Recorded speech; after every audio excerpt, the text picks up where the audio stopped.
The elevator doors opened to the 21st floor, and I stepped into a hallway buzzing with unease.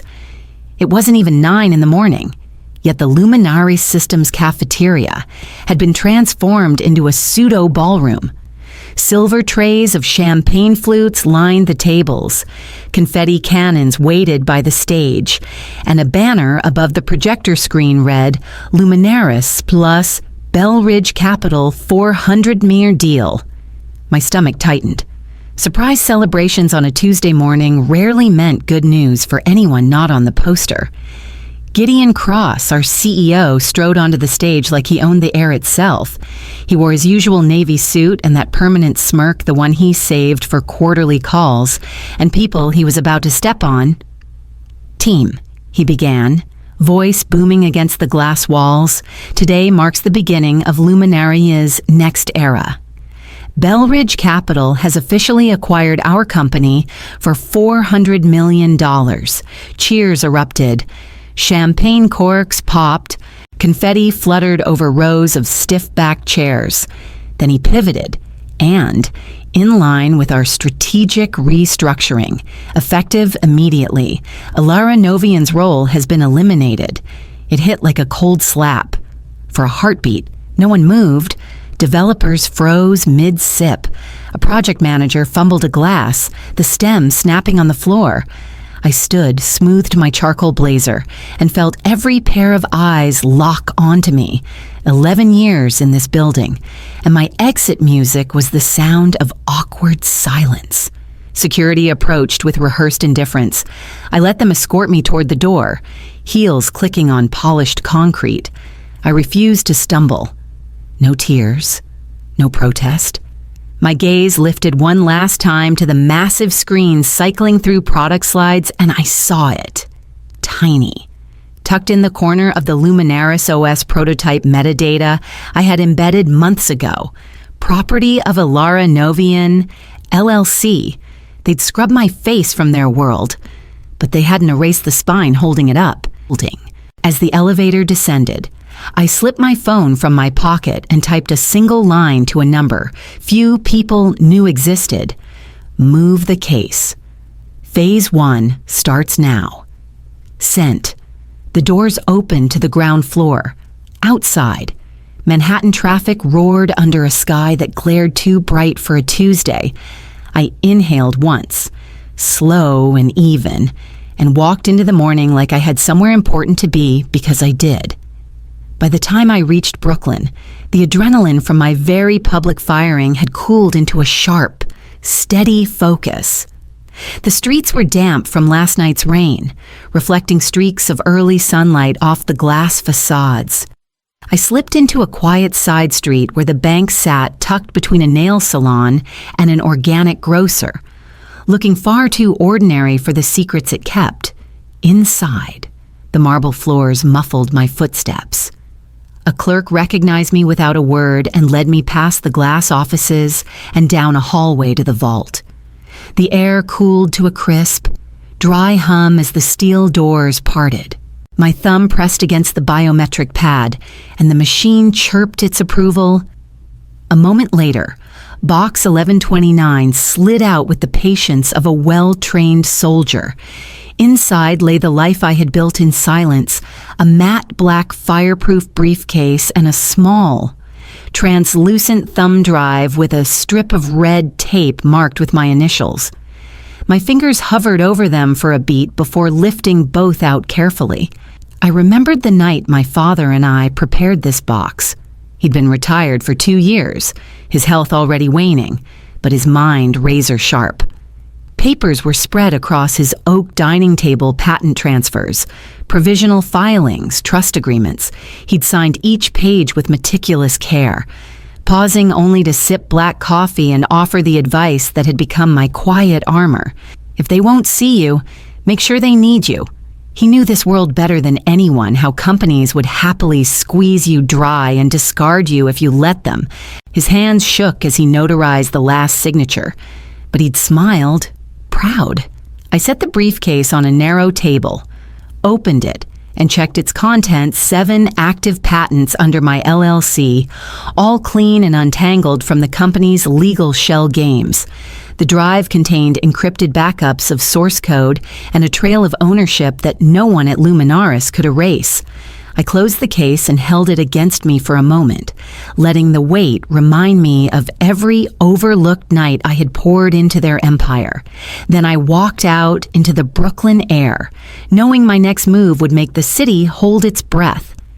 My apartment greeted me with the familiar stillness of a space designed for function, not comfort. The walls were lined with filing cabinets and shelves stacked with legal binders. In the center of it all, on a narrow shelf above my kitchen island, sat the single-framed photo of my father smiling in a suit he'd probably worn to court. His eyes crinkled with quiet pride. I placed the briefcase on the island and snapped it open. Manila folders spilled across the counter like a timeline of my life at Luminaris 7 patents, meticulously notarized, ownership transfers routed through the LLC, and schematic diagrams that had carried the company from a scrappy startup to an acquisition target worth $400 million. I spread them out, reviewing each page with the care of a surgeon. My father's voice echoed in my mind. Soft and steady, make sure they need you. 11 years. 11 years of invisible work. I had trained bright young developers only to watch them get fast-tracked into leadership because they played golf or smiled in the right meetings. I had skipped vacations to fix back-end disasters while my name never appeared on a single press release. They had called me reliable, which in corporate language meant safe to ignore, safe to use, safe to discard. I picked up my laptop and entered a long string of characters into an encrypted email portal. The connection routed through 3 servers before I could type a single word to Bell Ridge Capital's general counsel. I attached a limited preview of the patent filings, just enough to make them pause, just enough to make them sweat. I typed only one line. You may wish to confirm ownership before your 400 deal closes. My finger hovered over the trackpad for a moment before I clicked send. The message vanished into the digital ether, silent and untraceable. The apartment was so quiet that the hum of the refrigerator felt like company. Loneliness pressed at the edges of my focus, but it didn't break me. I wasn't playing for recognition or an apology. I was playing for control. I closed the briefcase, locked it, and slid it under the island. My phone buzzed once a reply from Bellridge requesting an immediate meeting. The elevator ride up to Bellridge Capital's top floor was silent, except for the soft hum of cables. My reflection in the chrome doors looked calm, collected, and sharper than I felt. The receptionist led me through a glass corridor into a meeting room tucked away from the main offices, a quiet box with a mahogany table, recessed lighting, and a skyline view that seemed to judge everyone in it. 3 people waited the general counsel. Jonathan Fields, with silver hair and a voice that could cut marble, a younger VP in a navy suit with jittery hands, and a woman from strategic development, all posture and polite suspicion. Ms. Novian, Jonathan said, gesturing to the chair across from him. We weren't expecting, I know, I said, setting the black folio on the table. But you should have been... I opened it with one smooth motion. The first page, a notarized list of 7 patents. The second, filing logs with timestamps, provisional holds, and trust assignments, all pointing back to me. Their eyes scanned the documents, and the room tightened with an invisible cord. So, Jonathan began slowly, you're saying Luminaris does not own its core IP, I said, voice steady. They assumed they were wrong. Any acquisition requires my inventor release. The younger VP blinked, his jaw slackening. Then, who you're looking at her. The silence that followed was thick enough to touch. Outside the glass, the city kept moving, unaware that 400 million of corporate optimism had just hit a wall. Jonathan leaned back. Are you here to litigate, Nummer? I said. letting a small, precise smile show. "I'm here to negotiate." They fired me on stage. Maybe let them finish their champagne before they choke on it. The VP let out a nervous half laugh, half gasp. I slid a single-page licensing proposal across the table. It wasn't everything, just enough to make them realize they were standing on sand. Jonathan nodded slowly, calculating. "We'll need to review this internally." "Do that," I said, rising. "I'll be in touch." I left the building without looking back, my heels clicking like a countdown as I stepped into the sharp midtown air. By the next morning, the first ripples reached me before I even finished my coffee. A screenshot from Luminaris's investor page appeared in a message from an old colleague. 404 error page not found. The 400 Millionaires acquisition banner had disappeared overnight. Then came the whispers. Slack messages from anonymous sources trickled into my encrypted inbox. "Anyone know why the press release is gone? Legal says there's an IP issue. Something about ownership not matching up. If this deal tanks, Gideon's done." I pictured the open office I had walked through 1,000 times, developers swiveling in their chairs, managers trying to look calm while scrolling frantically. The glass conference rooms, now war rooms. Slack channels buzzing like a hornet nest. Only this time, the sting was coming from the name they'd tried to erase. Then, an email landed in my private account. Short, quiet, unpolished. "Brenda, sorry. Ilera. I don't know what's happening exactly, but people are talking. You built this place. Everyone knows it now." The sender was Julian, a junior developer I'd mentored my second year at Luminaris. I could almost see his nervous smile through the words. The way he hovered at my desk years ago asking how I refactored code so quickly. The email did more than vindicate me. It stung. I'd poured 11 years of loyalty into that glass tower, skipped birthdays, canceled trips, carried them through crashes and bugs and late-night rollbacks, and in the end, my exit came with confetti and security escorts. I opened the attachment he'd risked sending a Slack screenshot showing Jira tickets and source commits. My initials clear as day next to the backbone of their system. Someone had started connecting the dots internally. I leaned back, letting the quiet of my apartment settle around me. Vindication wasn't warm, it was cold and heavy, like standing outside watching a building crack from the inside. By mid-afternoon, another notification blinked across my screen, this one not from an ally, but from Luminaris itself. And the subject line made my pulse slow with a different kind of satisfaction. The message from Luminaris arrived just after dusk. A single-line subject, urgent board request. I almost ignored it, but curiosity won. They wanted me back in the building that had kicked me out less than 48 hours ago. By the time I reached the 21st floor, the office was unrecognizable. The usual glow of monitors had been replaced with the cold fluorescence of an emergency meeting. The boardroom's glass walls reflected the Manhattan skyline, fractured by sleepless city lights. Inside, the room smelled of stress and stale coffee. Gideon Cross sat at the head of the table, his perfect suit wrinkled, his tie loosened. Around him were 3 board members and the VP of Investor Relations, each wearing the strained expression of people who had tasted panic and were trying to hide it.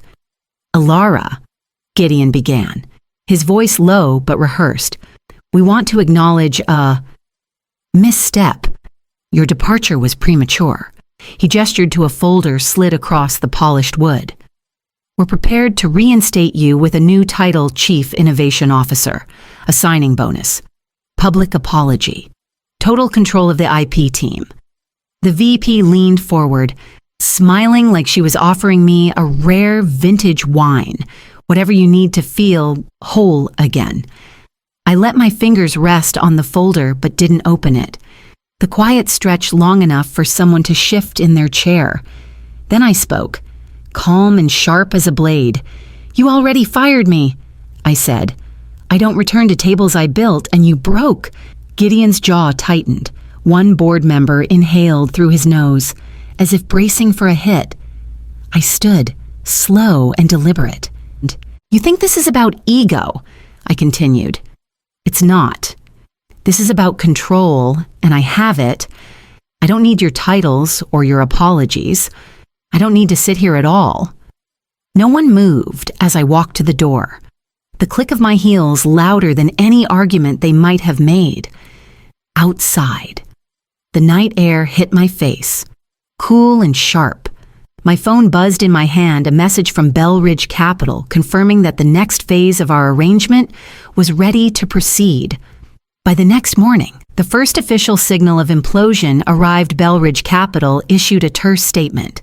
Acquisition paused pending verification of intellectual property holdings. In corporate language, that was a warning shot dressed as a courtesy.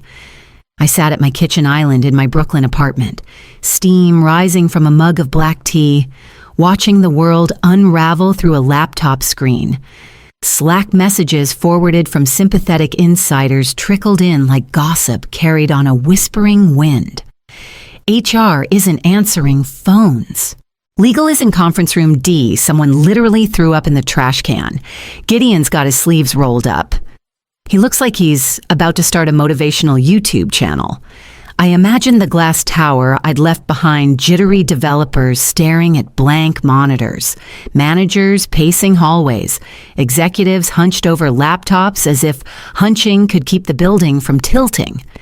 Then came the screenshot that made my pulse slow with satisfaction, an internal audit spreadsheet, highlighted in urgent yellow, with a single note in the margin: primary ownership Elara Novian LLC, 7 patents, the spine of Luminaris's valuation, all tied to me, my name in legal black and white where they'd tried to make me invisible. I sipped my tea, letting the heat cut through the quiet. There was no need to raise my voice, no need to send another email. Gravity was doing the work for me.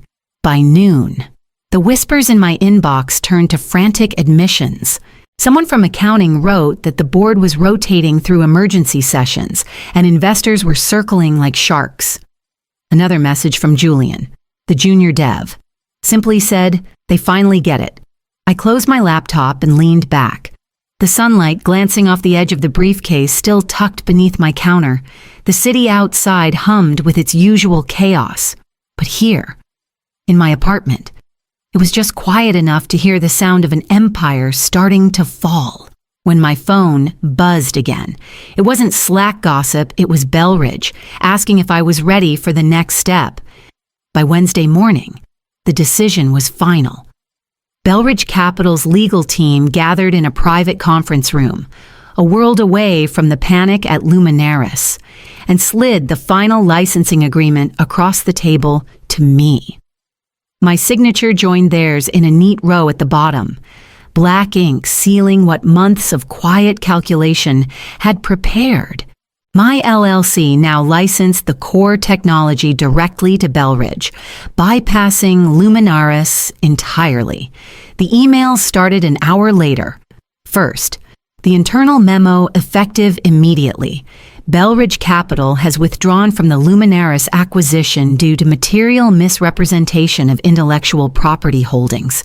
No sympathy, no spin, just the corporate equivalent of a guillotine dropping. I watched the digital tremors ripple outward. Luminaris' stock plummeted in real time, red arrows cutting across every finance tracker. Screenshots flooded my inbox Slack channels, frozen in stunned silence. Managers typing and deleting messages that would never save them. Then, the courier arrived at Luminaris HQ, carrying a single cream-colored envelope addressed to Gideon Cross. Inside was one page, concise and lethal. All intellectual property rights remain with the original inventor. Acquisition withdrawn. And taped neatly to the top with a strip of neon yellow was a sticky note in blocky, Sharpie letters. Next time, read the bylines. I didn't need to be there to imagine his face when he opened it. The tight jaw, The flicker of disbelief, the dawning horror of realizing that the celebration he'd orchestrated was the same stage he'd chosen to saw in half beneath himself. Back in my apartment, I sat with the briefcase at my side and the quiet hum of the city below my window. No shouting, no revenge speech, no grand finale, just the soft, relentless weight of consequence settling where it belonged. By evening, a final message pinged from Belridge's counsel, confirming the first payment to my LLC and requesting availability for onboarding my chosen engineers. I closed the laptop and let the silence linger, knowing that the next move was entirely mine. The co-working space in Brooklyn smelled faintly of coffee and new carpet, sunlight pouring through glass walls that framed the city like a painting. It wasn't flashy, but it was mine. The name Novian Core Consulting glowed on the wall behind my modest desk, a quiet declaration that I had stopped waiting for permission to lead. I sat at a long oak table, laptop open, watching the onboarding documents populate with Belridge's name as our first official client, their logo, once a symbol of the deal that tried to erase me, now sat under the column labeled Partner. The irony wasn't lost on me one by one. The people I had chosen filtered into the space. 5 engineers I trusted, people who had stayed late to debug when others disappeared, who shared quiet nods instead of grandstanding in meetings. Julian was the first to arrive, looking around with wide eyes, a backpack slung over one shoulder. "So this is it," he said, grinning. "This is the start." I replied. We spent the morning mapping out roles and reviewing the secured code base that now lived entirely under my LLC. For the first time in my career, I wasn't the ghost behind the curtain or the silent architect waiting for someone else to take the credit. Every diagram we sketched, every strategy we debated, felt like planting flags in ground I actually owned. I paused to look around the room. Sunlight bounced off the whiteboard where our new roadmap was taking shape. The hum of collaboration was softer than the chaos of corporate open offices, but it vibrated with something more potent freedom. I realized then that this wasn't about revenge anymore. It wasn't about watching Luminaris bleed or replaying the sting of public humiliation. This was about building a life where I didn't have to ask to exist. As the team settled into their work, I stepped to the window, hands in my pockets, watching the city move below us. The skyline was the same as the day they'd walked me out with security, but now it felt like a horizon instead of a cage. By evening, a new message blinked across my phone, carrying an invitation I hadn't expected but had already earned. The evening light stretched long across my balcony, the city humming beneath me as Manhattan slipped into dusk. I balanced my laptop on the narrow table, the glow of one new email catching my eye. It was from Brendan Weiss, Belridge's CEO. "You're the reason we're still moving forward. If you ever want the CEO seat, it's yours." I read it twice, then closed the lid without typing a word. That chapter, the one where I fought for a chair at someone else's table, was already over. My life was no longer about sitting in rooms that tolerated me. It was about building the rooms myself, inside. The apartment was a patchwork of quiet ambition, rolled blueprints leaning against the wall, folders of patent schematics, and now, on my kitchen island, a fresh set of architectural sketches for a new project. Not a product this time, a place, a tech incubator for minds like mine, the ones who do the work but never get the stage lights. I spread the sketches out, running a finger along the outline of glass corridors and open collaboration hubs. I could already see it, a space that would never host a celebration built on erasing someone, a building that belonged to creators first. The thought settled over me warmer than any toast or confetti ever had. The night air drifted through the open balcony door, carrying the hum of the city with it. I stood there for a moment, breathing it in, letting the noise and the lights remind me that this city had tried to swallow me once and failed. I stacked the sketches neatly, tucking them into my bag for tomorrow. My reflection in the balcony glass looked calm, certain, untouchable. A soft smile crept onto my face as I whispered to the empty room. They thought I wanted my old chair back. I've been designing the building,